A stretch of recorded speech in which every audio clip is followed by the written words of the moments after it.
course, and everybody watching from Arizona. This is a live look in San Francisco. It is raining out. It is foggy out.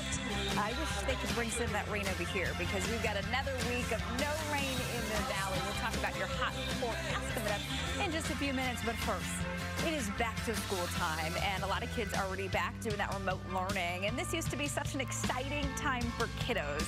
You get your new teacher. Maybe you get to pick out a new outfit or two. You see all of your friends again. But as we know, it is not going to be like that this year, at least not yet. This morning, the author of this book, Chasing Success, joins us with a few ideas on how to get your kids past the stress of online learning. I think a lot of parents are all ears for this, so we want to welcome you to the show. Thanks so much for joining us this morning. Good morning. Thanks for having me. I appreciate it. So I have seen a lot of my mom's friends post online about the last couple of days because a lot of kids started that remote learning this week. And a lot of them are posting, they're frustrated. Their kids are kind of going through ups and downs. Their internet's working and then their internet's down. I mean, this is such a challenging time, and it's so hard because it's just so new, especially to start school from scratch online.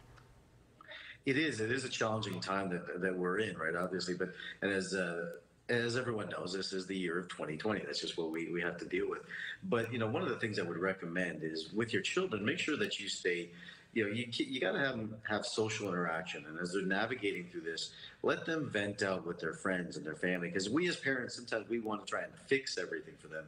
And that may not be the best solution necessarily. Let them have that opportunity, just as we do with boys' night and guys' night and women with girls' nights. Let them have that opportunity with some social interaction with their kids, so they can actually have a conversation with them and say how frustrated they were and see the other people's frustrations as well. I know another big thing you said is keep things in perspective. I mean, I'm asking myself this question, and nobody knows. We don't have a crystal ball. But what do you say when your child, keeps asking you, when are things going to go back to normal, Mom? Or when are things going to go back to normal, Dad? Yeah, well, you got to be honest with them and keep things in perspective and say you don't really honestly know, right? Nobody really knows what's going to happen. But the best thing you could do is be honest with them and tell them that, look, when it does, though, because you know that it's going to, you look into the future and you tell them it's going to, so that they have some sense of future vision of them getting back to some reality of what they're used to. So you want to talk to them and say, look, I don't know when it is, but when it does, it's going to help us, and we're going to be ready for any type of circumstance. But the other thing I would recommend as well is make sure you look and show your children the opportunities that have come along because of this pandemic, so to speak, so that they can see that they got to spend time at home, they got to do things, they get to be, sleep in, so they can start seeing some of the benefits of this versus just all the negative drawbacks.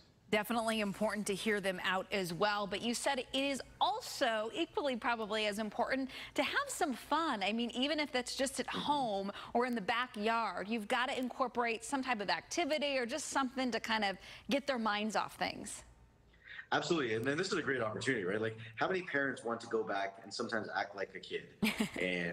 And this is a great opportunity for parents to go back and have an excuse to go be a kid with your kids. Instead of being the parent and always being, telling them what to do, now you get a chance to go play with them. Go throw the baseball around. Go kick the soccer ball.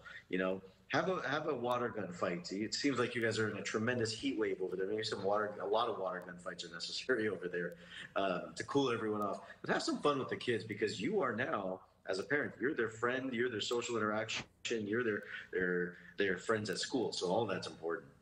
And lastly, you say look to the future. And, like you've said, you don't want to say, oh, everything's going to be back to normal in October or November or next year. You kind of want to avoid those phrases, but use things like when we go back in public again, when you go back to school, or next family trip, so they know this is not a forever thing.